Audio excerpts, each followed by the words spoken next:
Hello students, তোমাদের সকলকে স্বাগত জানাই ক্ল্যারিটি ক্লাসেস কমার্সের একটি নতুন ক্লাসে।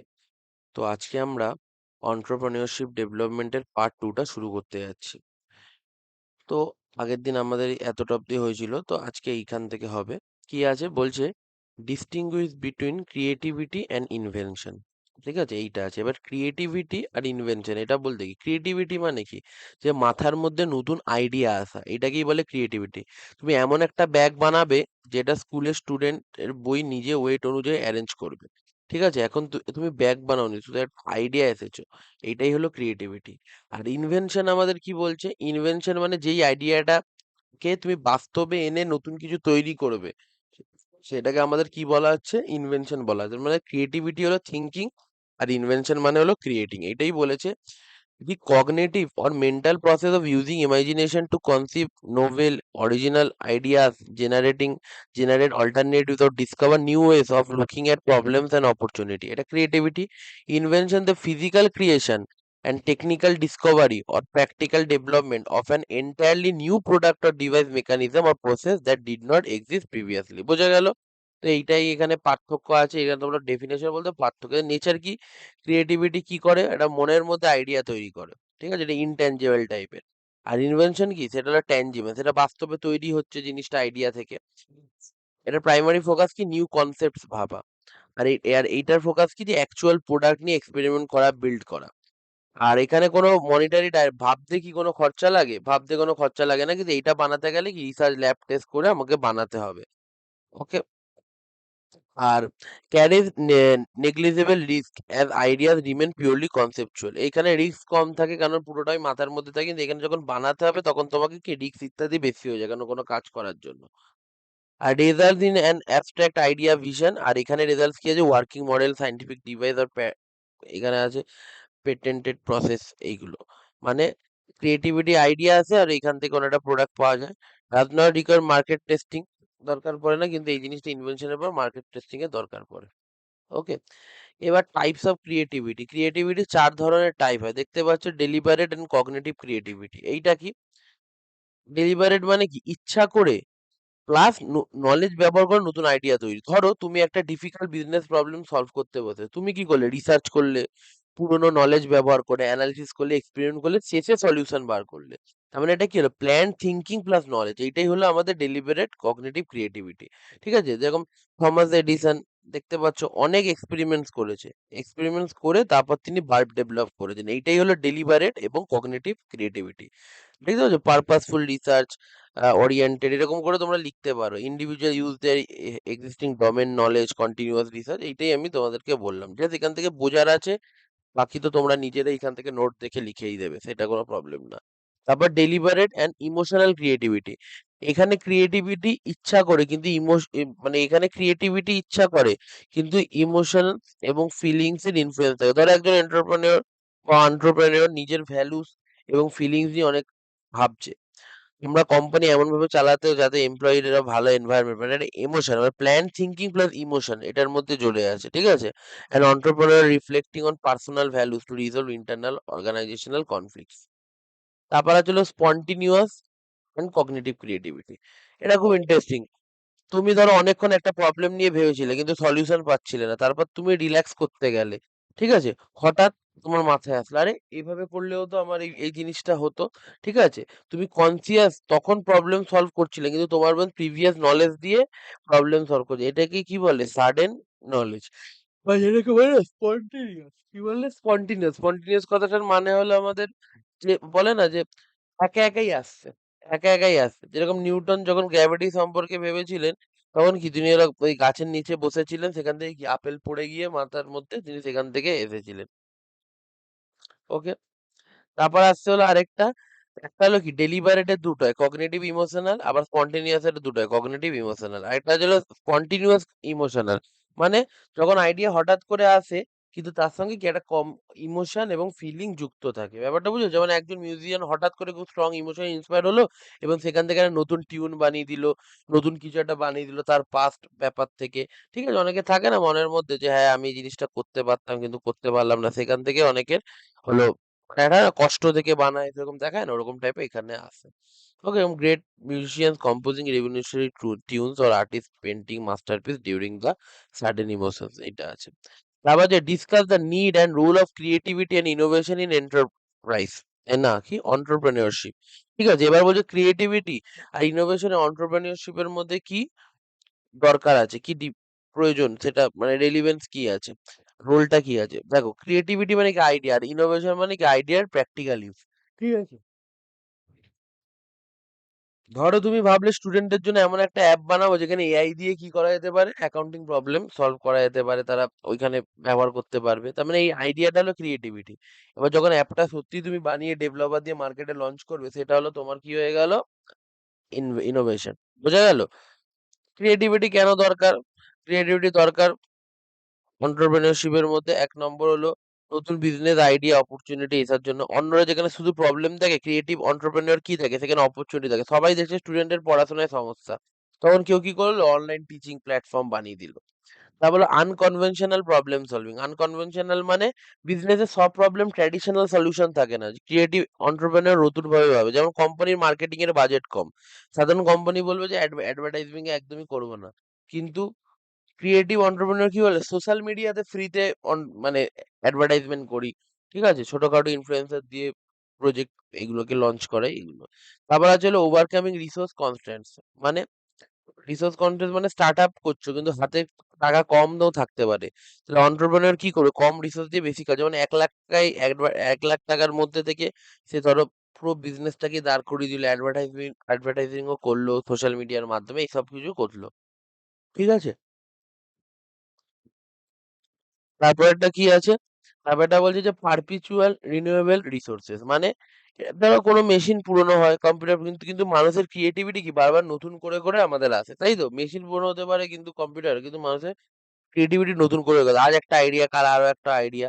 এটার মানে হলো রিনিউয়েবল ইন্টারনাল রিসোর্সেস। মানে unlike physical asset or machinery that depreciate over the time, creativity is an internal renewable asset. Continuous creative thinking empowers entrepreneurs to reinvent strategy, refine marketing, communication, and adapt to changing trends. যেটা বললাম যে প্রত্যেকবার নতুন নতুন করে আমাদের কি হয়ে থাকে, যে আমরা ভাবি, আগের বার আরো ভাবি, এইবার এই ভাবি, এরকম করে করে হচ্ছে। ঠিক আছে, এবার ইনোভেশনের কেন দরকার আছে এন্টারপ্রেনিউরশিপের মধ্যে, এইটাই বলছি। দেখো, প্রথমে তো এখান থেকে অ্যান্সার গুলো আছে। ঠিক আছে, তো দেখো, অ্যাচিভিং কম্পিটিটিভ অ্যাডভান্টেজ মানে মার্কেটের মধ্যে কি অনেক কম্পিউটার, তুমি যদি অন্যদের থেকে better product, better quality, better service, better সবকিছু প্রোভাইড করো, তাহলে কি হচ্ছে, ফাস্টার ডেলিভারি, তাহলে কি হচ্ছে, আমাদের কাস্টমার তোমাকে চুজ করতে পারবে এবং তুমি ইনোভেশন এবং কমপ্লিট ভাবে এগোতে পারবে, তাই না? তোমার দোকান এখন মার্কেটের মধ্যে ধরো একটা স্পেসিফিক টাইপের মোবাইল ফোন ব্যবহার হচ্ছে, স্পেসিফিক টাইপের মোবাইল ফোন ব্যবহার হচ্ছে, স্পেসিফিক মোবাইল ফোনটা আমাদের কি হচ্ছে, এখন আছে। এবার আমি কি করলাম, আরো আপগ্রেডেড ভার্সন কম প্রাইসের মধ্যে বার করলাম, তো এই জিনিসগুলো আমাদের এখানে অ্যাভেলেবেল থাকবে। তারপর হলো operational efficiency and cost reduction. মানে ইনোভেশন কি শুধু নতুন প্রোডাক্ট বানায় না, আর কি কি বানায়, বিজনেসে কাজ করার মেথড কে হলো ইমপ্রুভ করে। যেমন 10 জন এমপ্লয়ি দিয়ে আগে একটা কাজ করা যেত, এখন অটোমেশনের মাধ্যমে কি 5 জন কাজ হয়ে 5জনের কাজ হয়ে যাচ্ছে। মানে কি কস্ট কমলো এবং প্রোডাক্টিভিটিও আমাদের বাড়লো। বোঝা গেল? তারপরে বলছে adaptability to market change. Market change মানে কাস্টমারের টেস্ট বদলায়, টেকনোলজি বদলায়, তার জন্য আমাদের কি ইনোভেশনও করতে হয় নতুন নতুন, এবং সেটাই আমাদের মার্কেটের ট্রেন্ড অনুযায়ী আমাদের কি করতে হয়, অ্যাডাপ্ট করতে হয়। বোঝা গেল? তারপর আছে হলো business growth and revenue expansion. মানে নতুন প্রোডাক্ট তৈরি করলে নতুন কাস্টমার পাওয়া যায়, ব্যাপারটা বোঝা গেল? নতুন মার্কেটে ঢোকা যায়, সেলস বাড়ানো যায়, প্রফিটও বাড়তে পারে। এইটাই বলছে যে commercializing innovative goods and services allows firm to enter untapped markets. Okay, এবার আছে তারপরেরটা আছে হলো define family business with examples and its advantage এবং ডিসঅ্যাডভান্টেজ। এবার আমাদের বুঝতে হবে কি ফ্যামিলি বিজনেস। ফ্যামিলি বিজনেস মানে কি, যে বিজনেসের ওনারশিপ এবং ম্যানেজমেন্ট পরিবারের 2 বা তার বেশি সদস্যের ওপর থাকে, এবং বিজনেস সাধারণত জেনারেশন থেকে জেনারেশনে হতো। ধরো তোমার বাবা একটা বিজনেস শুরু করলো, পরে ছেলে বিজনেস চালো, তারপর নাতি, এটাকে কি বলা হয়ে থাকে, ফ্যামিলি বিজনেস বলা হয়ে থাকে। যেরকম আমাদের টাটা গ্রুপ আছে, রিলায়েন্স ইন্ডাস্ট্রি আছে, গোদরেজ গ্রুপ আছে। ঠিক আছে, বলছে family business a commercial enterprise owned operated controlled and managed by two or more members of a single family, যেটাই আমি বাংলাতে বললাম এটাই এখানে আছে, related by blood, marriage or adoption, যাই হোক adoption, where management and ownership visions are passed down across generations। ঠিক আছে, যেমন এক্সাম্পলস কারা কারা আছে, টাটা গ্রুপ আছে জামশেদজি টাটার দ্বারা, রিলায়েন্স এন্টারটেনমেন্ট ধীরুভাই আম্বানি, গোদরেজ গ্রুপ কি আর্দেশের গোদরেজ, ঠিক আছে, পৃজোসা গোদরেজ, এদের কাছ থেকে এসেছিল। ঠিক আছে, এবার কি কি আছে এর অ্যাডভান্টেজ, কি কি আছে ফ্যামিলি বিজনেসের, একটা হলো high commitment and shared purpose, মানে ফ্যামিলি মেম্বাররা বিজনেসটাকে নিজের ফ্যামিলির অংশ মনে করে, তাই তারা বেশি ডেডিকেশন দিয়ে কাজ করতে পারে, প্রফিটের টাকা বিজনেসে আবার ইনভেস্ট করতেও আগ্রহী হতে পারে।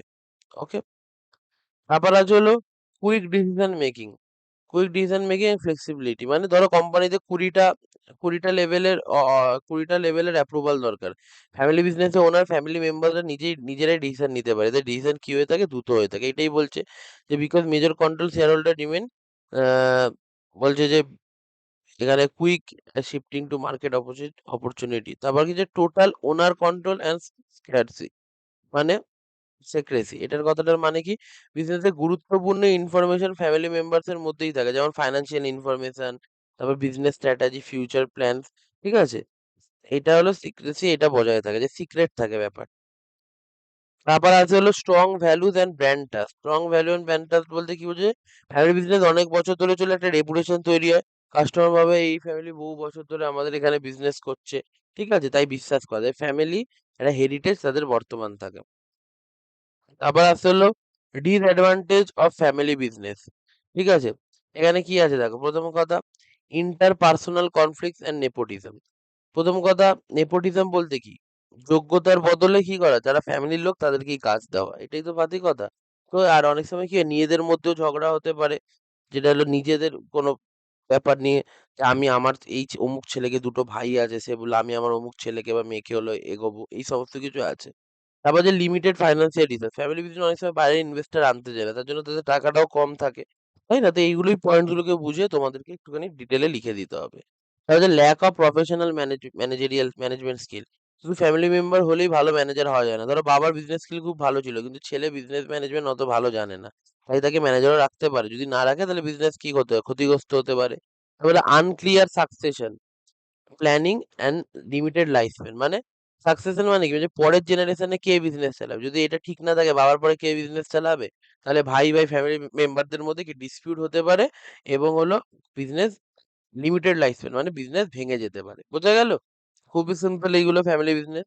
তাহলে যে businessman and an entrepreneur R the same, comment on this statement, বলছে একটা দিয়ে দিয়েছে, এটা একটা, ওইগুলো তো সবই কোশ্চেন দেখতে পাচ্ছ, 13, 9 করে এরকম করে ছিল, তো এইখানে বলছে যে একটা businessman and entrepreneur are the same, এইটাকে কমেন্ট করতে বলছে, বলছে দিস, দেখ আমি এটাকে বুঝিয়ে দিচ্ছি তারপর পড়ছি, দেখ এই স্টেটমেন্টটা ভুল কেন বলতো, দুজনেই বিজনেস করে এবং প্রফিট করছে, যে বিজনেসম্যান সেও বিজনেস করছে, যে অন্টারপ্রেনিউর সেও বিজনেস করছে, ঠিক আছে, যে বিজনেসম্যান সেও বিজনেস করছে প্রফিট চায়, যে অন্টারপ্রেনার সেও বিজনেস করছে প্রফিট চায়, বাট তাদের থিঙ্কিং এবং অ্যাপ্রোচ আলাদা, অন্টারপ্রেনার কি একটুখানি আপগ্রেডেড ভাবে ভাবে, যেরকম ধরো বিজনেসম্যান যা অলরেডি সাকসেসফুল সেটাকে দেখে বিজনেস চালায়, আর অন্টারপ্রেনার কি করে, অন্টারপ্রেনার ভাবে যে আরো কি করে নতুন কিছু করা যায়, ঠিক আছে, ধরো একটা কথার কথা বলছি, এমনি ধরো একটা একটা বিজনেসম্যান কি করলো, আপেল ধরো একটা কোনো সিট্রাস ফুড নিয়ে ফ্রুট নিয়ে আসলো,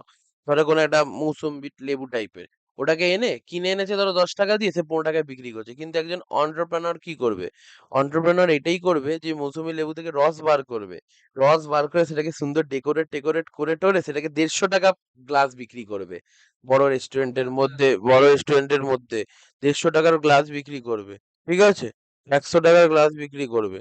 ওকে, তো এই জিনিসগুলো আমাদের এখানে অ্যাভেলেবেল আছে, ওকে, এইটা মনে রাখতে হবে, ঠিক আছে,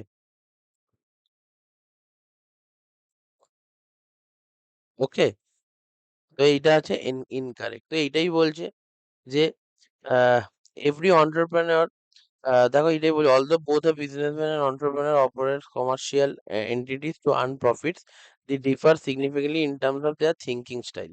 ওকে, বিজনেসম্যান কি অ্যানালিটিক্যাল থিঙ্কার, অন্টারপ্রেনার কি হচ্ছে পসিবিলিটি থিঙ্কার, কনভেনশনাল, আর এটা কি innovative ideas, marketing, maintaining routing profits, creating new value and disruption. Low to moderate calculated risk, high risk for potential high reward. বোঝা গেল? এইটাই ব্যাপার। এটা যেটাই আমি বললাম যে বিজনেসের ব্যাপারটা।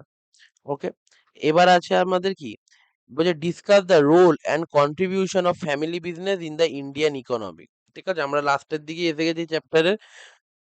দেখো কি বলছে, according to the global research, যে family business constitute 85% of total companies in India and contribute nearly 79% ইন্ডিয়ার অ্যানুয়াল জিডিপি।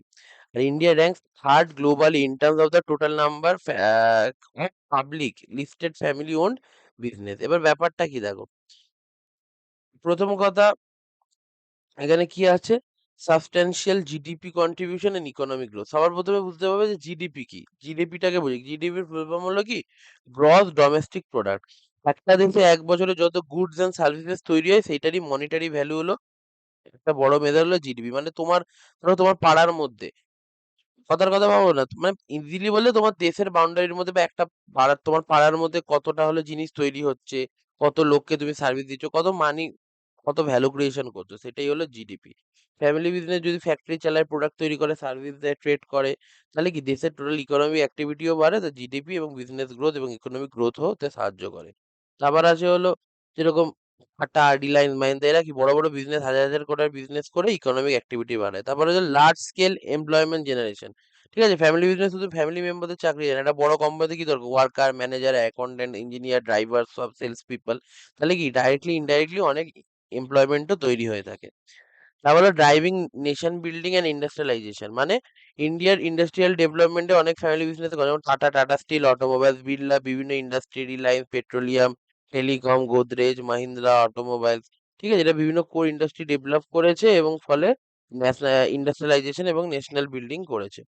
তারপর তারপর আছে হলো আমাদের ইনক্লুডিং ইন কি ইনক্লুড ইনক্লুকেটিং, ঠিক আছে, অন্টারপ্রেনিউর কালচার অ্যাক্রস জেনারেশন। এটার মানে কি, ফ্যামিলি বিজনেস ছোট থেকে নেক্সট জেনারেশন বিজনেস সম্পর্কে শিখতে পারে। ধরো বাবার বিজনেস আছে, ছেলে ছোটবেলা থেকেই শিখছে কিভাবে কাস্টমার হ্যান্ডেল হচ্ছে, কিভাবে টাকা ম্যানেজ করতে হয়, কিভাবে রিস্ক নিতে হয়, কি কি করে এমপ্লয়মেন্ট জেনারেশন করতে হয়, এমপ্লয় ম্যানেজমেন্ট করতে হয়। তাহলে ফ্যামিলি বিজনেসের ক্ষেত্রে কি হচ্ছে, আমাদের পুরো ব্যাপারটাই চলছে। বোঝা গেল?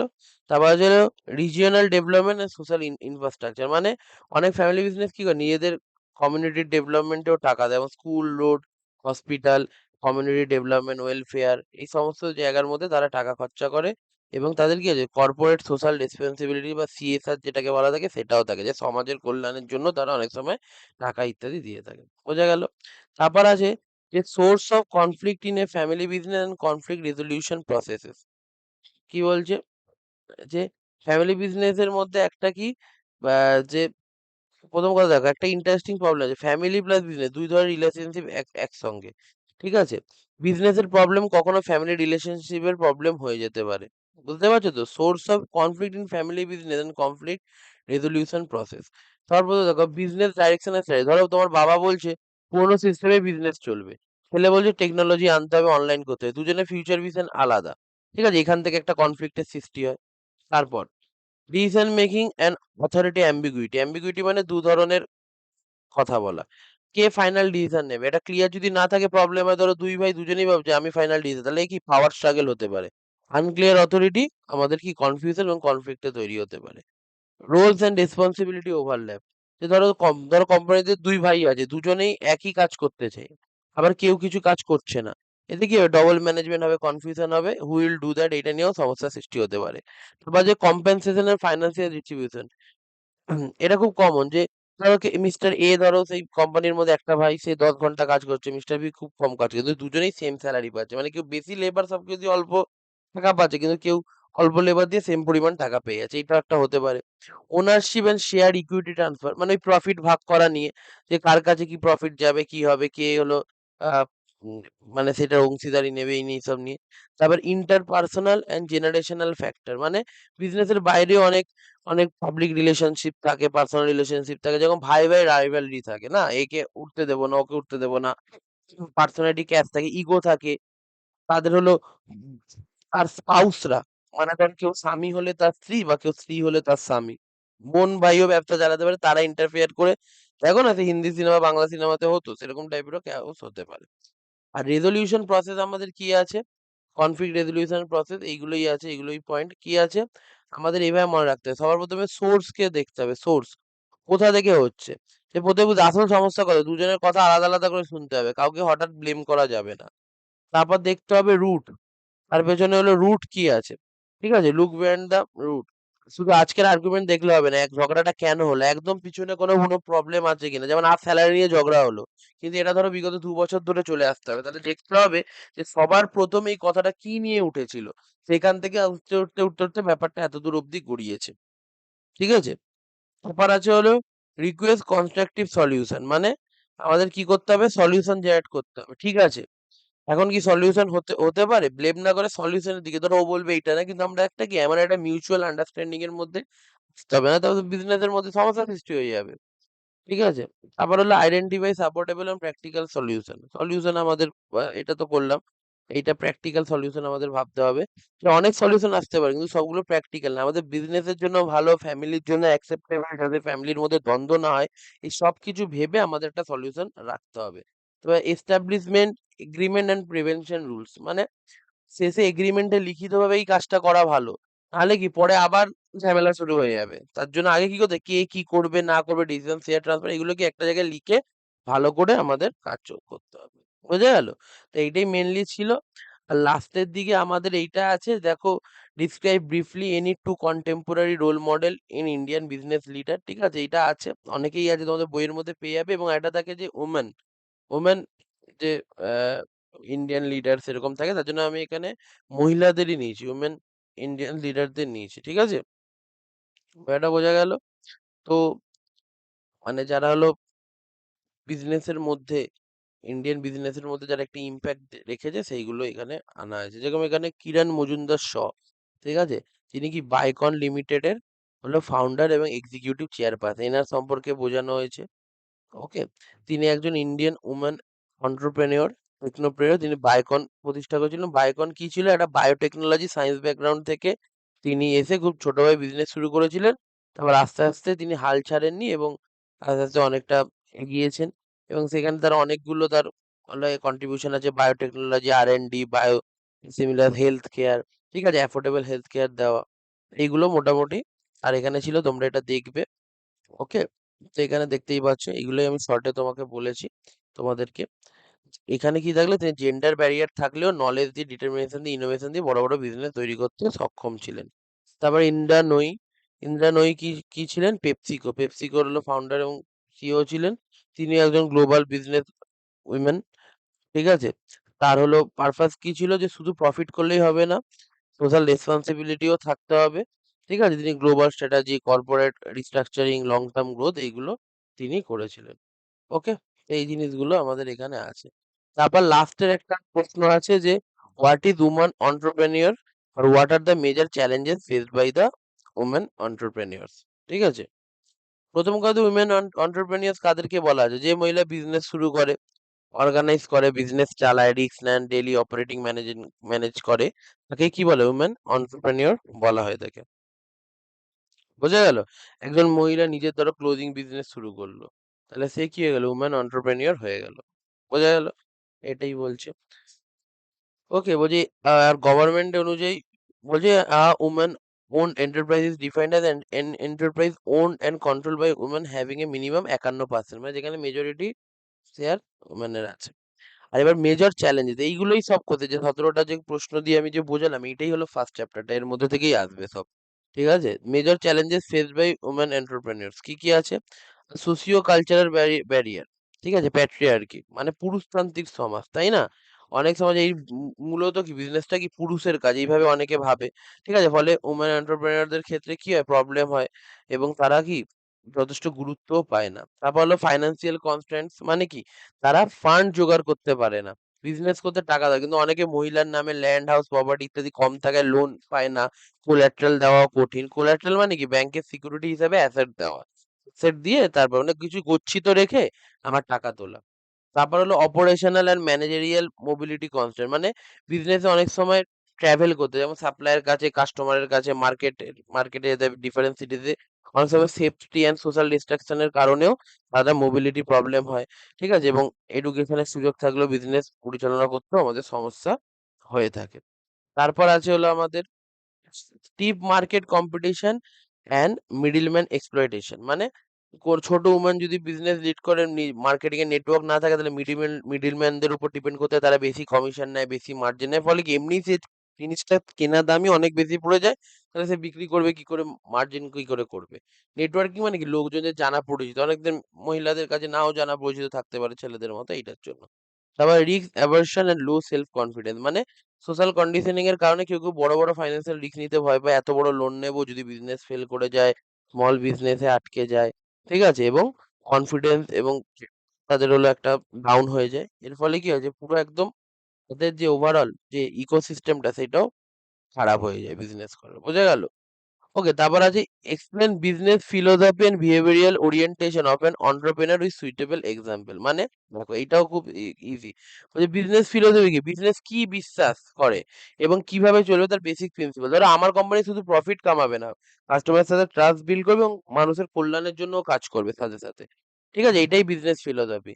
ঠিক আছে, কি কি বিজনেস ফিলোসফি হয়ে থাকে, যে পারপাস, এথিক্স, কাস্টমার সেন্ট্রিক, এইগুলো। পারপাস মানে কি, প্রফিট চাই, মানে ধরো বলছি শুধু প্রফিট চাই, প্রফিট চাই, এরকম করলে হবে না, কাস্টমার ভ্যালু তৈরি করবো। এথিক্স এন্ড ভ্যালু মানে কি, আমরা অনেস্টি, সাধারণত মিষ্টির দোকান আছে, আমরা কোনো বাসি মিষ্টি বিক্রি করবো না, যতই মিষ্টি একদিন দুদিন হোক আমরা ফেলে দিয়েই বিক্রি করবো। এগুলো থাকে ফেয়ার ডিলিং, এনভায়রনমেন্টের উপর রেসপন্সিবিলিটি। তারপর কাস্টমার সেন্ট্রিক ভিজন, ঠিক আছে, আমার কাস্টমার কি চাইছে, আমার কাস্টমার কি প্রবলেম চাইছে, প্রবলেমে আছে, সেইটাকে আমাকে সলভ করতে হবে। তবে এক্সাম্পল আছে টাটা গ্রুপ থেকে, দেখতে পাচ্ছ জামশেদজি টাটা, তিনি এরকম বিল্ডিং, আরো এক্সাম্পল আছে এইগুলো। তারপর আসে কি আমাদের বিহেভিয়ারিয়াল ওরিয়েন্টেশন অফ অ্যান অন্টারপ্রেনিউর। এটার মানে কি, এটা ফিলোসফি মানে কি, অন্টারপ্রেনিউর কি বিশ্বাস করে, বিহেভিয়ার মানে কি, সেই বিশ্বাস অনুযায়ী অন্টারপ্রেনিউর কিভাবে কাজ করে, রিঅ্যাক্ট করে। ঠিক আছে, তুমি ভাবছো তুমি হলো কাউকে ঠকাবে না, কিন্তু তোমার কাজকর্মতে তার প্রকাশ পাওয়া যাচ্ছে, তুমি লোককে ঠকাচ্ছ এই করে, তাহলে তো হবে না। তো এইটাই বলছে যে বিহেভিয়ার মানে কি, কিভাবে তুমি বিহেভিয়ার করছো। ওকে, কি কি আছে দেখো এখানে, অপরচুনিটি, সেন্সিটিভিটি অ্যান্ড প্রোঅ্যাক্টিভনেস। এটার মানে কি, অন্টারপ্রেনিউর চেঞ্জের জন্য অপেক্ষা করে বসে থাকে না, সে নিজেই মার্কেট অবজার্ভ করে এবং সেই অনুযায়ী, দেখো মানুষ ধরো অনলাইন ক্লাস করছে, তাহলে সে কি করবে, অন্টারপ্রেনিউর অনলাইন ক্লাসের দিকেই যাবে। হাই নিড ফর অ্যাচিভমেন্ট, ঠিক আছে, অন্টারপ্রেনিউর সং ডিজায়ার থেকে আমি কিছু অ্যাচিভ করবো, টার্গেট সেট করবো, ফেলিয়ার এলেও কি চেষ্টা চালিয়ে দেবো, এইগুলোই তো তার বিহেভিয়ারের মধ্যে পড়ছে। ক্যালকুলেটেড রিস্ক টেকিং, মানে রিস্ক নেবে কিন্তু চোখ বন্ধ করে না, প্রথমে মার্কেট রিসার্চ করবে, রিস্ক অ্যানালিসিস করবে এবং ডিসিশন নেবে, সেখানে সেটার কাজ করবে, ঠিক আছে। লোকাস অফ কন্ট্রোল মানে কি, ধরো বিজনেস ফেল হলো, ঠিক আছে, একজন বললো আমার ভাগ্য খারাপ ছিল, কিন্তু আরেকজন বললো হয়তো আমার স্ট্র্যাটেজিতে প্রবলেম ছিল, একটু স্ট্র্যাটেজি ইমপ্রুভ করে আবার আসবো। ঠিক আছে, তার মানে কি, তার ডিসিশন যেটা করেছে সেটা কিন্তু তার একটুখানি যে বিজনেস এদার ওদার হলে তার কিন্তু হচ্ছে না, সে কিন্তু চালিয়ে যাচ্ছে। ওকে, তারপর আমাদের কি আছে দেখো, এটা বলছে যে ধীরুভাই আম্বানি এখানে বলছে যে এক্সাম্পল আছে, সে কি করেছিল, তার এন্টারপ্রেনিউর বিহেভিয়ারের মধ্যে যে বড় ভিশন, অপরচুনিটি আইডেন্টিফাই করা, ক্যালকুলেটেড রিস্ক, এইগুলো ছিল। কিরণ মজুমদার শ, তিনি কি করেছেন, বাইকনের যেটা বললেন, তিনি হলো জেন্ডার বায়াস থেকে বেরিয়ে নিজে অনেক স্ট্রাগল করে মার্কেটিং এর মাধ্যমে পুরো বায়োকনটাকে দাঁড় করিয়েছিলেন, তিনি হলো আলাদা করে পুরো জিনিসটাকেই নিজে প্ল্যান করে এগিয়েছিলেন, বোঝা গেল? So persistent and high achievement orientation by overcoming initial gender biases and credit rejection and technical hurdles to transfer Biocon into global biopharmaceutical leader. ওকে, বোঝা গেল? এইটাই হলো টোটাল ব্যাপার, ঠিক আছে, তো এইটাই হলো ব্যাপার। তো আমাদের এখানে শেষ হয়ে গেল অন্টারপ্রেনিউরশিপ ডেভেলপমেন্টের প্রথম চ্যাপ্টার 1, যেটা হলো আমাদের ইন্ট্রোডাকশন, ঠিক আছে, এইগুলো তোমাদের করিয়ে দিয়েছি। ওকে, ঠিক আছে, তো তোমাদের যদি আজকের ক্লাসটা ভালো লেগে থাকে তাহলে আমাদের কমেন্ট করে জানাতে পারো, লাইক করতে পারো ভিডিওটাকে। বাই।